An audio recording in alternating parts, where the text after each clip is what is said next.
Hi, my name is Pete Scazzero. I want to welcome you today to the Emotionally Healthy Leader podcast. Today's topic is commission your entire church into full-time ministry. Commission your entire church into full-time ministry. Now, maybe you're not in a position of leading a ministry or an entire church, but this podcast has significant implications for you. You may be a marketplace or a business leader. You may be a nonprofit leader. You may even be a at-home parents. But these resources we're going to talk about today and this theme we're going to talk about has gigantic implications for how you view yourself as well as those around you. We're going to talk about this full-time ministry ID card. I'm going to invite you to download it at the end of this podcast, and I'll talk about it. In fact, we've created a new page at emotionallyhealthy.org/work. That's emotionallyhealthy.org/work. And it's just going to have a whole array of great resources for you that you can download around this idea, theology of work and calling and life. Now, this is the fifth and final podcast and kind of a short series on a theology of work and calling that we've been doing. And I've been holding this theme for quite some time. And I released it now because I really sensed it was time as we are coming out of, hopefully, this very long COVID-19 pandemic, which has really shaken the church, really shifted how we're doing ministry around the world right now. And it's really driven leaders and pastors to wrestle with, how do I define success? And the wonderful thing about it is driven so many of us to really get sharper and clearer biblically about what really is success. And so it's a tremendous time to get clearer theologically on calling and what it means to equip people for the work of service and what we're doing in church and how it's so much more than simply numbers of people sitting in a pew. So this is really I trust and pray for you as a robust and a worked out theology of a church culture that deeply changes lives. I often mention on this podcast that ebook we have in Church Culture Revolution about 6 qualities or marks of a church culture theologically that deeply changes lives. But the 6th mark is that it's not just slow down spirituality and integrity and leadership and beneath the surface discipleship and stuff that we talk about all the time on this podcast, but actually the 6th mark is every person in full-time ministry. And so that's what we've been exploring and expounding on. So today, we're going to look at what might it look like to actually commission your entire church, if you can imagine, into full-time ministry. Like we're used to laying hands on or seeing people commissioned to go around the world for a specific ministry, or people being ordained to be pastors or missionaries or youth pastors or children's pastors, for example. But we're talking about everybody being commissioned into the marketplace, into the world, into full-time ministry. That is an incredible application of Ephesians 4:11-16. So just a little bit of review of where we've been so far. A good number of people in the early church were slaves. And now they were in the church and functioning in a variety of gifted areas, maybe teachers or pastors or evangelists or even apostles. And they say Rome had an estimated 200,000 to 300,000 slaves, a third of the population, and that there were 60 million slaves in the Roman Empire. And that now, with slaves being part of the empire, Paul calls them to a full-time ministry. So they're calling to Jesus, by Jesus, for Jesus.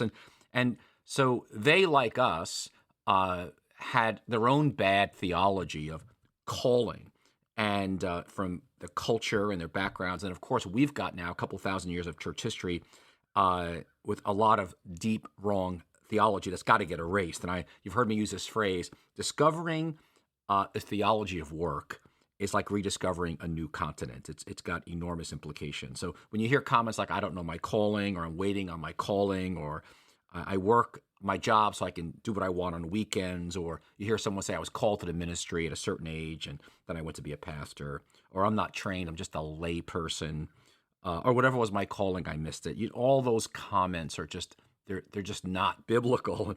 And calling has been historically confused with our work, our occupation, maybe a secondary calling like doctor, a social worker, or whatever, carpenter, or a builder of houses.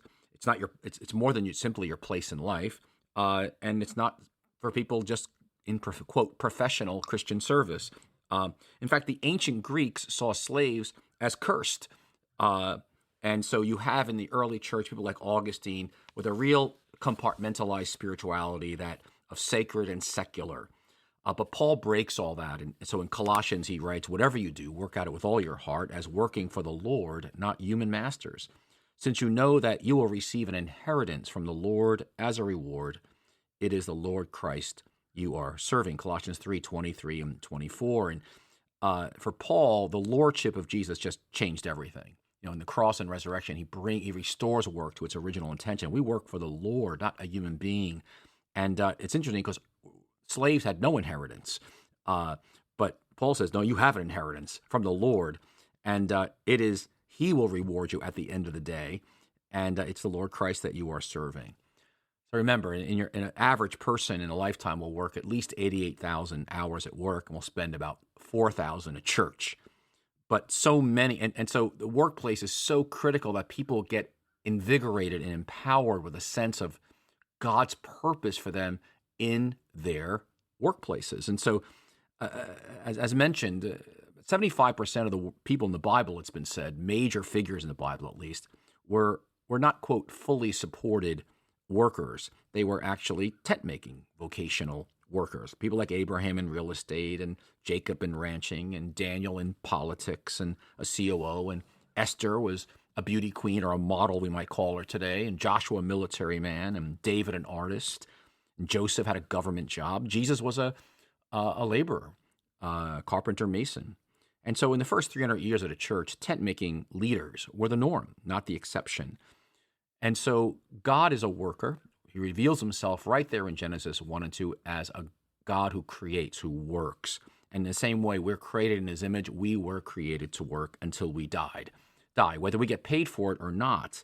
And so I'm in full-time ministry, and you're in full-time ministry. From the day you came to Jesus to the moment you breathe your last on earth. In fact, I want to die as, in a sense, a work and offer a testimony of how do we die in Jesus differently. So I'm hoping that you, as a leader of a community, you'll at some point do a teaching series on this, and that you'll actually empower every person that they're in full-time ministry for Jesus. You'll teach a series on it, and we're going to give you some resources to help you get started on that.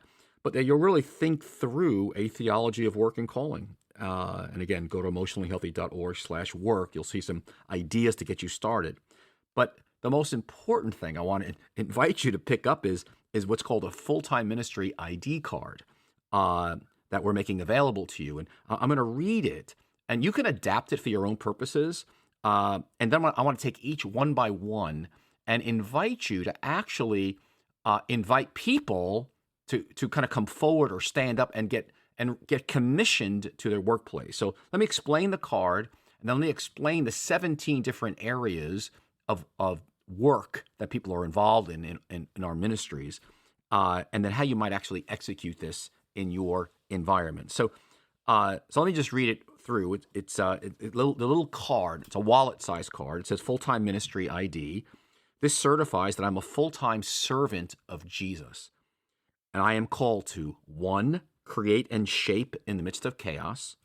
2, build a flourishing community wherever I am. 3, bring light where darkness exists. And 4, enjoy a rhythm of work and Sabbath. That's what the card looks like. Okay, so I'm going to take each one, each point on this full-time ministry ID card. It begins by saying, I am called to 1, create and shape in the midst of chaos. Now, again, in the Genesis chapter 1, God creates out of the formless void of the universe. He begins to create the stars and the galaxies and the earth, and he delights in his work. It's good. It's very good. And we're made in his image, and we are too called to work. But it's out of the chaos God creates order in Genesis. And he invites us to be fruitful and multiply, And then he tells Adam, our first parents, to subdue the earth, to cut a path through a virgin forest. And they were to build society. They were to build homes and music and gardening and create culture and expand out beyond the Garden of Eden. That word subdue is such a fantastic word because it's intentionality, it's thoughtful, it's dreaming. And so you and I, we are called to, in a sense, we are called to create and shape in the midst of chaos. And we bring as salt and light order. We bring God and into, yes, work very often is an awful place. It's darkness, it's a void, it's chaotic, and that's why you're there. I say to people, yeah, your job is, people are gossiping and it's a mess because their lives are chaotic. That's why God put you there. And so, we provide. If you're in security, you provide, and you work in law enforcement. You're restraining the chaos around you. You're a custodian, and you're cleaning up. You're doing creation care and cleaning the trashed earth. You're a financial planner or a CPA. You're stewarding wealth and helping generate jobs, and families have a sustenance, and single people. And maybe you're a teacher, and you're taking unformed human minds and forming them, and you're shaping students' lives. And if you're a doctor or in the medical field in some way, you're not just turning out patients. You're not just filling out insurance claims. You're bringing healing in the name of Jesus. And we're chaplains. We're in full-time ministry. Even if you're a student in junior high school or college or grad school, you're in full-time ministry, bringing God in the whole learning process. And that's actually the EH Discipleship course, part 1 and 2, and especially the part 2 of that course, the relationships course, is meant to equip people with skills to bring into the workplace.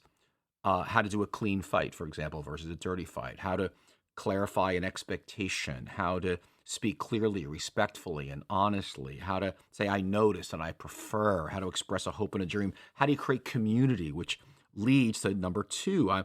I'm called, the full-time ministry ID card says, I'm called to build a flourishing community wherever I am. So yes, we go into often extended families, or we go into workplaces, our neighborhoods, where there's not community that's flourishing. It's actually quite gossipy and backbiting and broken relationships. And so we actually work for the flourishing and the shalom of our workplaces. It's really Jeremiah 29:4-7, when the Lord speaks to the Israelites who are in exile from Jerusalem. They're living in Babylon. And God says to them in Jeremiah 29, build houses, settle down, plant gardens and eat what they produce, increase in number there. Also seek the peace and prosperity of the city to which I have carried you into exile. Pray to the Lord for it, because if it prospers, you too will prosper. And so the second calling on this full-time ministry ID card is, I'm called to build a flourishing community wherever I am. And so again, our work as leaders is to equip people so they can go into the workplaces and build a flourishing community. That word is shalom. That means wholeness and delight, the way things ought to be. In other words, we help restore the world as God intended it to be. So we shouldn't be surprised that it's not as God intended it to be. And so part of our role in local churches and communities is equipping folks to go into the chaos of their workplace. Then thirdly, in this full-time ministry ID card, certifying that I'm a full-time servant of Jesus, not just I create and shape in the midst of chaos. And number 2, I build a flourishing community wherever I am. But thirdly, I bring light where darkness exists. In other words, I recognize there are demonic powers. There are people trapped in the power of sin and evil. And we're engaged in a warfare against powers and principalities of darkness that is beyond just human complexities. And so we're in a very real sense, I recognize there is a demonic power out there. And so I am involved in pushing back. Behind the chaos are demonic powers. And I think of Nehemiah, who was a builder there in the whole book of Nehemiah, as he's bringing light and the walls being built there in the book of Nehemiah against the darkness. And then finally, the last point in this full-time ministry ID card is I am called to enjoy a rhythm of work and rest. That is Sabbath keeping. In other words, we it's a distinctive on how we approach work. We're not addicted to work. We don't have an idolatrous position toward work. We don't hate it. We recognize it's good, but it's a limited good. In other words, this issue, this final point of I'm called to enjoy a rhythm of work and Sabbath relates to where we get our sense of self. And we don't get too much of a sense of self from our work. We get it ultimately from God. That's why this rhythm is so important. So when the Israelites had spent 400 plus years as slaves in Egypt, they worked 7 days a week, every day of the year for 400 plus years. So their entire identity was to be a slave, was to work. And God calls his people out of that. And he calls us, in Deuteronomy 5, for example, he says, observe the Sabbath day by keeping it holy. 6 days you shall labor and do all your work, but the seventh is a Sabbath to the Lord your God. On it you shall not do any work. Remember, you were slaves in Egypt, and that the Lord your God brought you out of there with a mighty hand and outstretched arm. In other words, we're free men and women now, and our people are free men and women. So our whole life isn't work. Our life is God. And so Sabbath is this radical, prophetic, countercultural rhythm that we build into our lives as an essential spiritual formation practice that Jesus has restored. Remember, he said the Sabbath was made for people, not people for the Sabbath. It's not legalism, but it's a spiritual practice. Literally a 24-hour period each week. We stop, we rest, we delight in God. But we reject the Pharaoh slave driver in the culture that says you are what you do.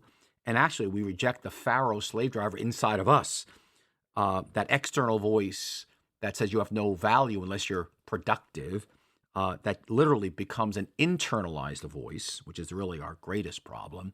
And so we end up getting our sense of self by how much money we're making or how high up the ladder we're climbing or how much power we've got.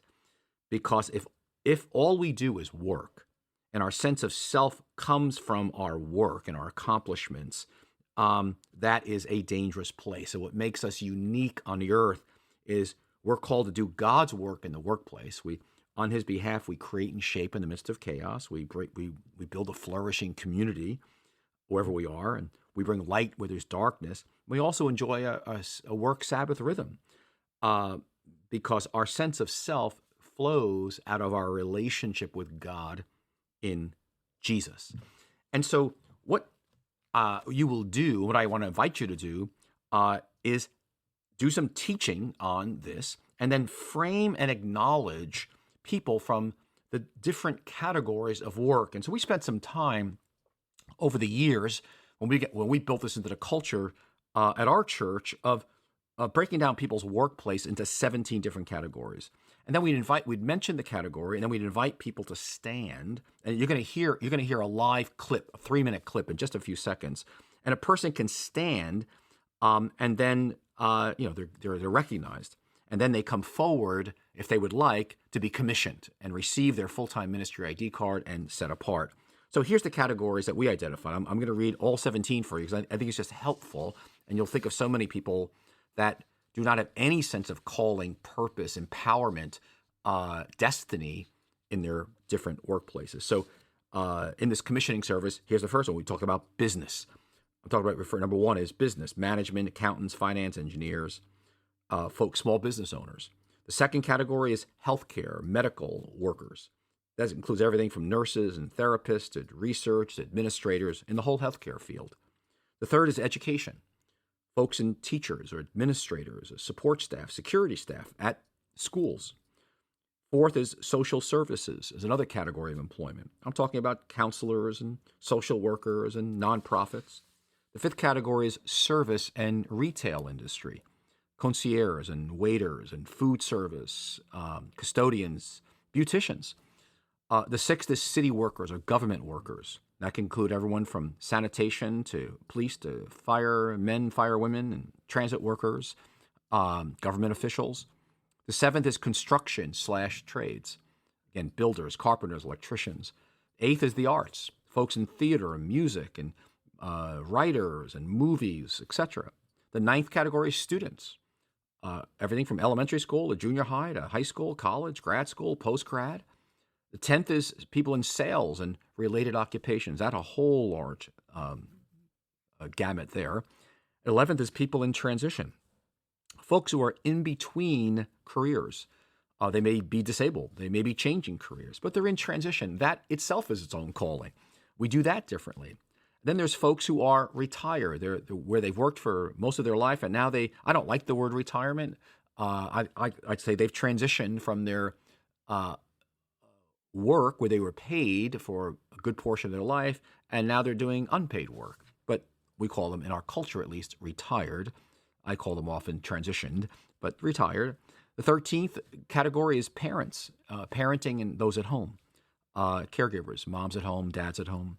Then there's transportation workers is the 14th category. Those are drivers and pilots and working at airports and subways and buses and anybody in transportation business. Then 15th is church or parachurch work, nonprofit work, all that. That's a whole nother big category for people. Then you got 16th is legal profession, anybody involved in lawyer, public defenders, paralegals, office staff for that. And 17th is just other, folks who just may not fit any of those categories, but they're others. And a person can stand up for more than one, of course, but it's helpful to see that list. And just, it's going to be on that page at emotionallyhealthy.org/work. If you go to it, again, it's a free page, you'll see the listing of these 17 categories. And it is helpful when you do some kind of a commissioning service because it's including, hopefully, the large majority of people that are, under your leadership or you're serving. So I want to share with you a clip from actually it was the first time we did a commissioning service, and we did it multiple times, but in this abbreviated clip, it's only 3 minutes, you're going to hear us call out the first two areas of work, business and healthcare. And the service, of course, is much longer, and you'll actually can see when you go to that page I just recommended to you, emotionallyhealthy.org/work, you'll see a suggested commissioning service flow. But if you listen to this clip, and as you listen to it for 3 minutes, I want you to try to imagine what it would feel like to have people in different areas of work feeling celebrated by the larger church body or community body. All right, so let's take a listen here, and then we'll come back.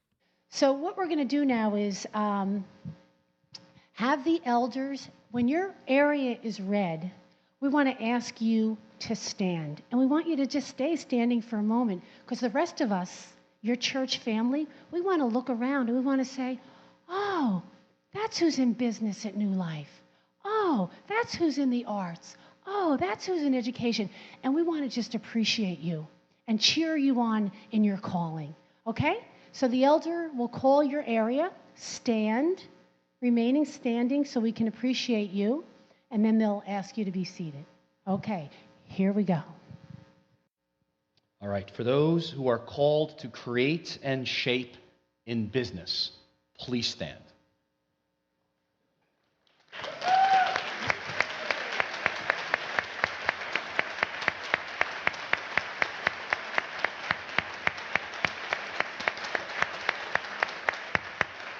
Thank you.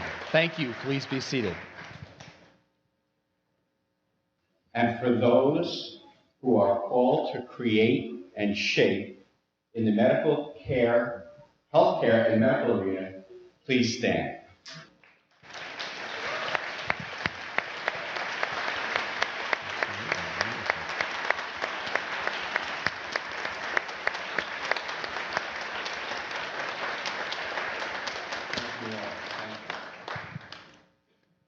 Welcome back. So when they receive that card, that full-time ministry ID card, we say to them, this is not meant to help you get a free parking space or help you avoid traffic tickets or that you can marry people or even get you into a hospital.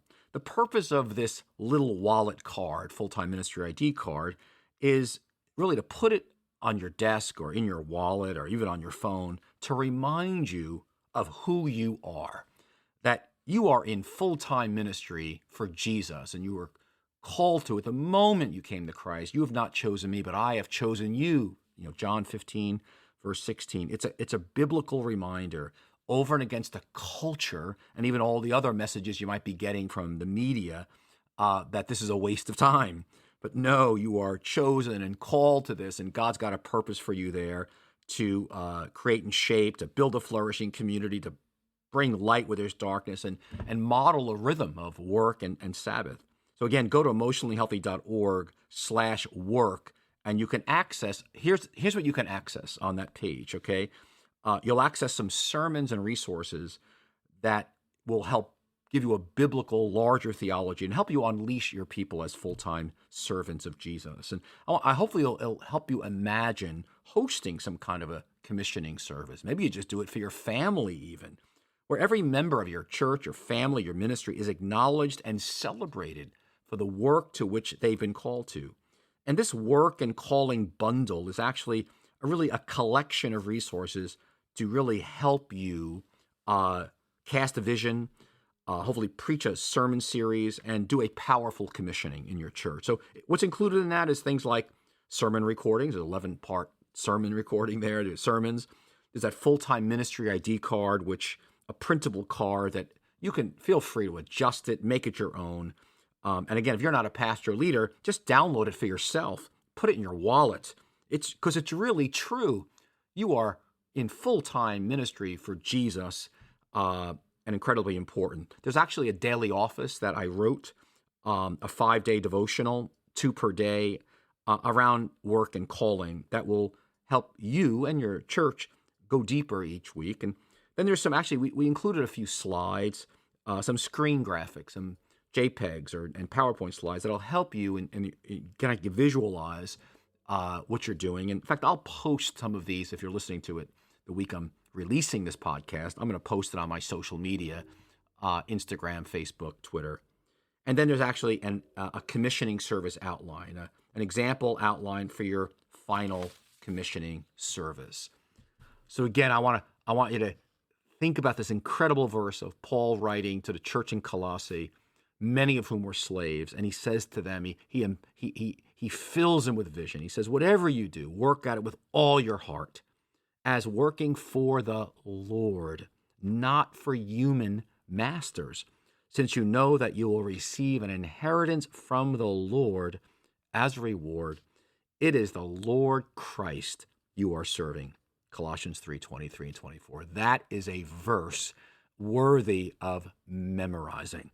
And there sure is plenty of material there to exegete just in that one verse in the context of the book of Colossians. Let me close with a prayer. I want to pray over you right now. And it was written by Diane Carey Tripp. I believe it's from New Zealand originally. But I posted this in my journal many years ago, and I've prayed it as a prayer of blessing over our church multiple times over the years.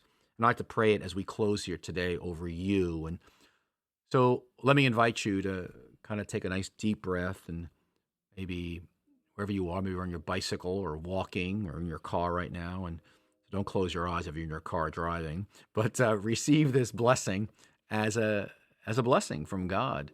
And again, the world often curses us, right? People say things over us with words, and the words do have the power of life and death, but God sees you and sees me, and he speaks blessings. So just receive this as from the Lord. You are God's servant, gifted with dreams and visions. Upon you rests the grace of God like a flame of fire. Love and serve the Lord in the strength of the Spirit. May the peace of Christ be with you. The strong arms of God sustain you, and the power of the Holy Spirit strengthen you in every way. Amen. God's blessing be with you.